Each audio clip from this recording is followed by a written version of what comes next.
The snow that night moved like a congregation of wandering spirits, drifting low over the quiet Wild West town as though searching for someone who had been hurting too long, and perhaps hoping to carry a prayer on her behalf. I remember the way the lanterns flickered against the frost-filmed windows, how the silence felt older than the buildings themselves, and how the cold revealed truths people usually hid behind warm daylight, truths that would soon rise to meet a girl who had spent most of her life believing she didn't deserve to be seen. And even then, something in the wind hinted that this night would not pass quietly, although no one yet understood why the world held its breath so gently at the edges of the streets.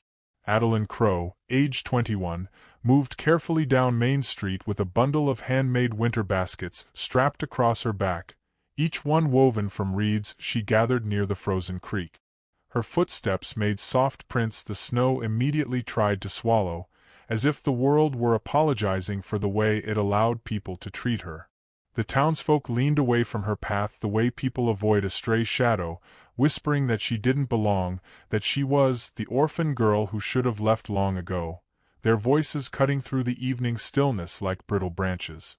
She kept her gaze lowered, holding the fragile dignity she had left inside her shaking hands, but the laughter that trailed behind her seemed to cling to her skin like ice that refused to melt.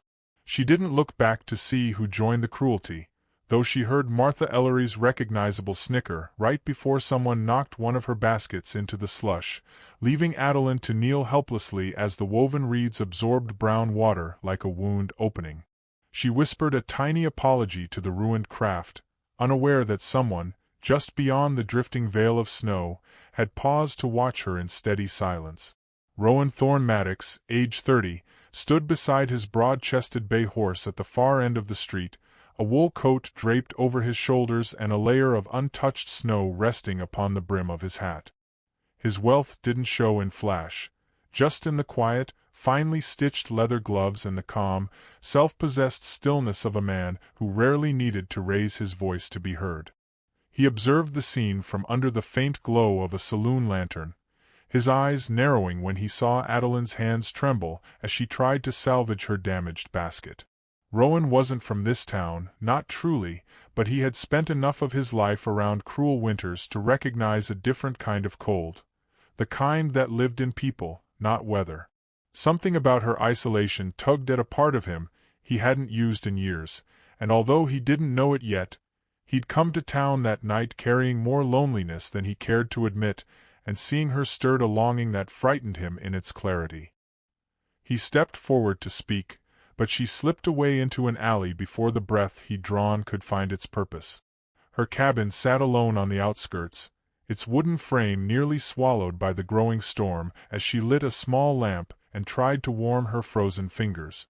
The wind rattled the shutters as though trying to press its way inside, greeting the empty room that had known nothing but her quiet breathing for months. She set her baskets down gently, as though they were the closest thing she had to friends, then sat near the tiny stove with a cup of stale tea she kept reheating out of habit. The holiday lights in town flickered far away through her window, remote as distant stars, reminding her of a world that always seemed to belong to others.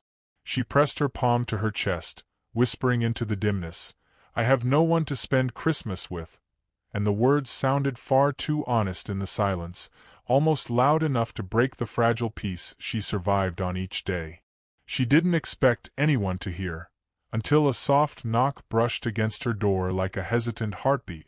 When she opened it, Rowan stood there, snow melting across his shoulders, his breath curling into the night between them.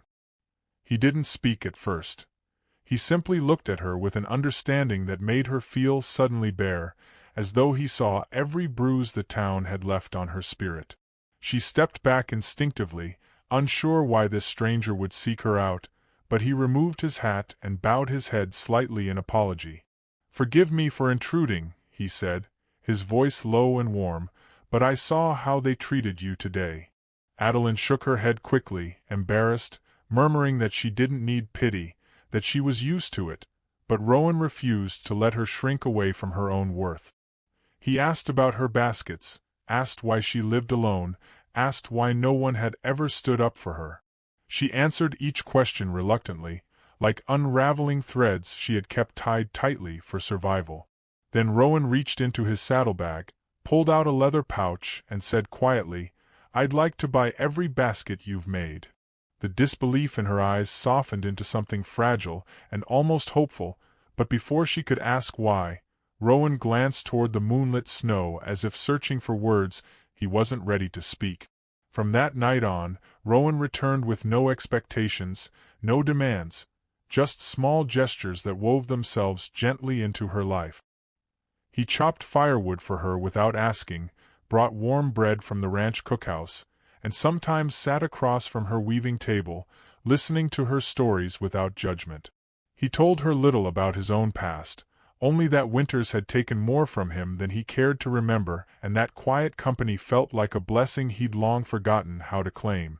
Sometimes, when she bent over her baskets, Rowan would reach out to brush a stray snowflake from her hair, his touch light enough to make her breath tremble but careful enough not to startle her. Over warm stew one night, she looked at the empty chair beside her as though surprised by how natural it felt to have someone occupy the space across from her, and Rowan noticed the way her shoulders eased for the first time since he'd met her, yet some tender uncertainty lingered between them. On Christmas Eve, Adeline ventured into town again to sell what she'd woven, though she walked with Rowan's quiet encouragement echoing inside her mind. But whispers awaited her like waiting trap. Martha Ellery's mocking voice rose above the others. "The cowboy only feels sorry for you, girl. Don't go thinking he means anything by it." Adeline stiffened, heat rising in her cheeks, but before shame could pull her inward, Rowan approached from behind, his boots crunching through the snow with a firmness that silenced half the street. He stood beside her, his presence tall and unshakable, and every whisper in town died as though a sudden frost had seized the air. He didn't lecture or threaten. He simply placed a gentle hand on her back and said, "Walk with me."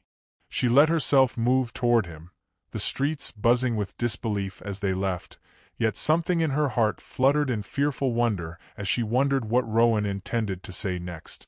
They stopped at the small wooden bridge just beyond the last lanterns of town, where the creek lay frozen beneath a blanket of snow that looked almost luminous. Rowan didn't rush.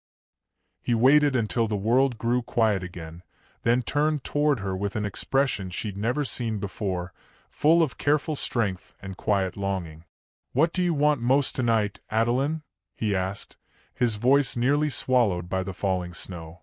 She hesitated, the truth trembling on her tongue, but then the weight of her own loneliness pushed forward. "I have no one to spend Christmas with," she whispered, eyes lowering. Rowan took her cold hands gently in his warm ones, holding them as though they belonged there.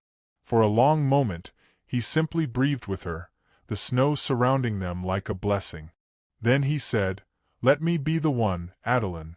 Her breath caught, fear and yearning warring in her chest, but the sincerity in his eyes unraveled something she hadn't let herself feel in years. Rowan confessed then, how he had watched her strength, her dignity, her quiet resilience, and how he'd found himself drawn to her with a certainty that frightened him. He revealed he'd spoken to Pastor Boone earlier that day, asking whether the pastor would marry them if she ever allowed him the honor. Adeline stepped back, overwhelmed, whispering that she wasn't worthy of a rich man, that townsfolk would never accept her, that she had nothing to offer. Rowan closed the distance, his voice soft but firm.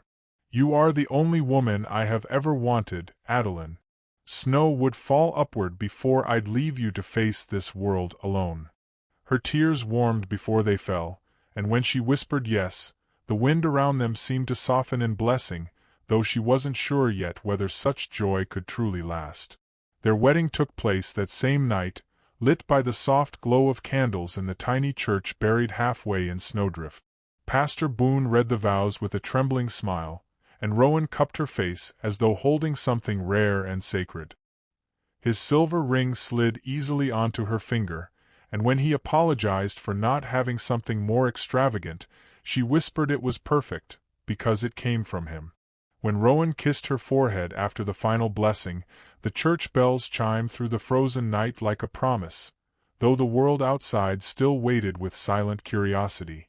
At his ranch, Rowan carried her across the threshold, and she laughed, a sound he had never heard from her before, one he instantly knew he would spend his life trying to protect.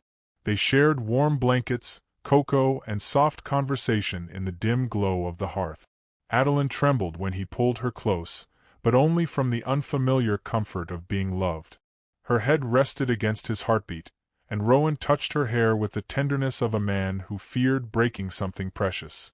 "You'll never fall asleep alone again," he murmured. "Then I'll never fear winter again," she replied, her voice fragile with newfound joy, and the snow outside softened into a hush that felt like a blessing. Days later, Rowan walked with her into town, hand in hand, their steps synchronized like two souls finally aligned. The townsfolk stared, wide-eyed and silent, and even Martha seemed suddenly stripped of words. Adeline lifted her chin, her posture no longer shaped by shame but by a quiet, blooming dignity she had earned through years of endurance. Rowan leaned close and whispered, "Let them see who I chose," and she held his hand a little tighter, her heart steady for the first time in years, as though some long-buried part of her had finally thawed. And even now, when I think of that night, I remember how snow listened more intently than people did, how it carried her whispered loneliness straight into the arms meant to hold her. Sometimes the world waits for us to speak our sorrow aloud, because only then can love find a way through the cold. And if you listen closely to winter's quiet breathing, you might discover it has been calling your name as well, waiting for your own story to begin.